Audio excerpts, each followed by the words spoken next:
Baik, Assalamualaikum warahmatullahi wabarakatuh. Kita lanjutkan materi berikutnya pada kesempatan ini, yaitu tentang pengukuran dan alat ukur. Seperti kalian ketahui bahwa di materi sebelumnya, kalian sudah mempelajari tentang besaran dan satuan, yang mana di dalamnya ada besaran pokok, ada besaran turunan. Nah, tentang alat ukur di sini adalah alat ukur yang bisa digunakan untuk mengukur besaran-besaran pokok. Tujuan dari pembelajaran kali ini adalah agar siswa dapat menerapkan prinsip-prinsip pengukuran besaran PISIS, ketepatan, penelitian, dan angka penting, serta notasi ilmiah, serta dapat menyajikan hasil pengukuran besaran tersebut. Berikut ketelitiannya dengan menggunakan peralatan atau alat ukur dan teknik yang tepat, serta mengikuti kaidah angka penting untuk suatu penyelidikan ilmiah. Nah, di sini pengukuran itu ada pengukuran besaran panjang, ada pengukuran besaran waktu, pengukuran besaran massa, pengukuran volume benda yang tidak beraturan. Nah, dari contoh yang sudah saya sebutkan tadi, itu adalah besaran-besaran yang termasuk ke dalam besaran pokok, yaitu panjang, waktu, massa, di mana besaran panjang ini bisa diukur dengan menggunakan mikrometer skrup, jangka sorong, dan penggaris, atau mungkin ada alat lain yang biasanya alat tersebut hanya tertentu saja digunakan.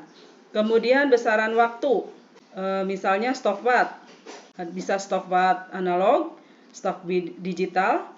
Kemudian besaran massa bisa diukur menggunakan alat ukur neraca Ohaus, neraca Samalengan, neraca Dacin, dan lain sebagainya.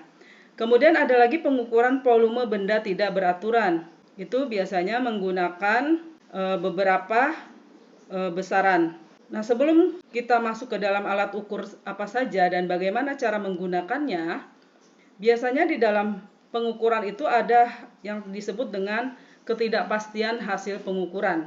Ketidakpastian hasil pengukuran ini ada 3 macam atau ada 3, yaitu ketidakpastian pengukuran tunggal, di mana ketidakpastian pengukuran tunggal itu kita melakukan atau mengukur benda menggunakan suatu alat ukur itu hanya sekali. Nah, masing-masing alat ukur itu memiliki yang disebut dengan skala utama dan skala nonius. Nah, disitulah nanti bagaimana caranya atau berapa ketidakpastian dari alat ukur tersebut. Kemudian ada juga ketidakpastian pengukuran berulang. Ini dilakukan apabila suatu besaran, misalnya kita mengukur panjang suatu benda, itu dilakukan beberapa kali. Kemudian yang ketiga, pengukuran tidak langsung. Seperti tadi di contoh di slide sebelumnya, dalam mengukur volume benda, itu kita tidak bisa langsung menentukan volume benda atau mengukur volume benda, tapi kita harus mengukur panjang benda tersebut. Atau misalnya kubus, rumus dari kubus itu adalah volume kubus adalah sisi kali sisi kali sisi.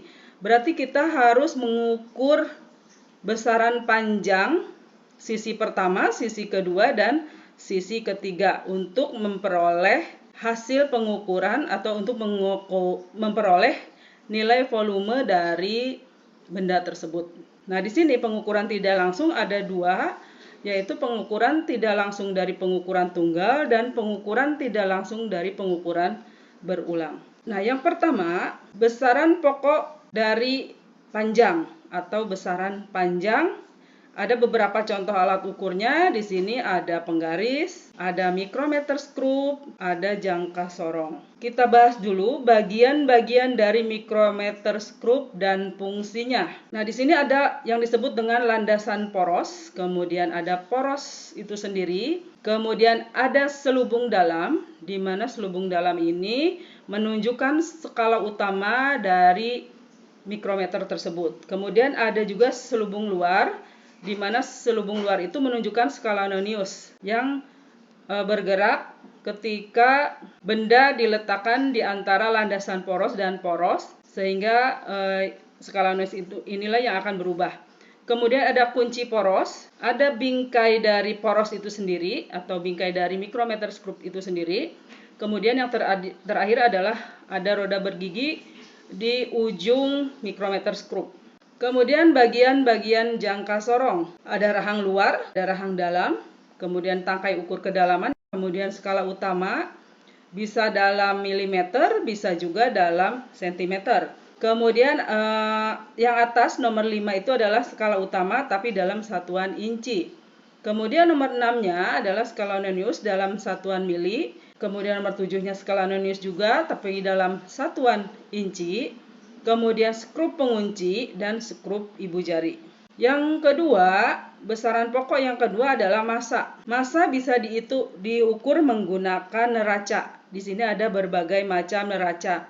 Seperti yang tadi saya sebutkan, ada neraca dua lengan, ada neraca atau timbangan, ada digital, ada neraca dacin, dan sebagainya. Kemudian yang berikutnya adalah alat ukur waktu. Ada stopwatch, bisa jam tangan, jam dinding, itu bisa kita gunakan untuk mengukur waktu. Kemudian ada alat ukur suhu. Di sini termometer. Ada termometer analog, ada termometer digital. Ada yang terbaru yang disebut dengan termogan. Ini biasanya sedang digunakan 3 tahun terakhir. Kemudian berikutnya ada alat ukur kuat arus yang disebut dengan ampermeter atau bisa juga voltmeter. Kemudian alat ukur intensitas cahaya yang dinamakan lightmeter. Kemudian alat ukur jumlah zat. Nah, dari beberapa alat ukur tersebut itu memiliki fungsi dan ketelitian masing-masing. Nah, di sini contoh pengukuran menggunakan mikrometer skrup. Perhatikan gambar berikut. Gambar tersebut menunjukkan pengukuran tebal kaca menggunakan mikrometer skrup. Berapakah tebal kaca yang ditunjukkan atau yang diukur menggunakan mikrometer skrup tersebut? Kita lihat pada skala utama menunjukkan angka atau ukuran 3 mm. Ya. Kemudian skala Noniusnya menunjukkan angka, bisa dilihat ini dari 10, 11, 12, 13. Karena ini garis yang lurus dengan skala utama adalah 13. Ya. Jadi 13 dikali dengan ketelitian mikrometer skrup yaitu 0,01 sehingga 0,13 mm. Hasil pembacaan skala utama atau SU-nya 3 mm, SN-nya atau skala Noniusnya adalah 0,13 mm. Sehingga hasil pengukurannya adalah 3 ditambah 0,13 mm sama dengan 3,13 mm. Jadi, ketebalan kaca tersebut adalah 3,13 mm. Contoh nomor 2. Hendra melakukan pengukuran tebal suatu plat logam menggunakan jangka sorong. Hasilnya seperti gambar berikut. Nah, ini ditunjukkan hasil pengukurannya seperti ini. Ketika tebal plat logam diletakkan di rahang bawah sebuah jangka sorong. Maka tebal plat logam tersebut adalah, nah skala utama, ini skala utama adalah skala yang atas, itu ditunjukkan 2 cm lebih, 1, 2, 3, 4, 5. Skala utama yang kita baca adalah garis terakhir pada skala utama sebelum angka 0 pada skala Nonius. Ya, ini 2 cm, kemudian 1, 2, 3, 4, 5. Jadi skala utamanya adalah 2,5 cm. Sedangkan skala Noniusnya, cari garis lurus skala Nonius yang lurus dengan skala utama. Ini kita tunjukkan 0, 1, 2, 3. Nah, karena ketelitian jangka sorong itu adalah 0,01 cm, maka skala Nonius yang ditunjukkan adalah 3 kali 0,03 cm sama dengan 0,03 cm. Nah, skala utama ditambahkan dengan skala Nonius sehingga hasil pengukuran tebal plat logam menggunakan jangka sorong adalah 2,53. Demikian materi yang bisa saya sampaikan. Bisa nanti dikerjakan latihannya. Untuk pertemuan hari ini saya cukupkan. Assalamualaikum warahmatullahi wabarakatuh.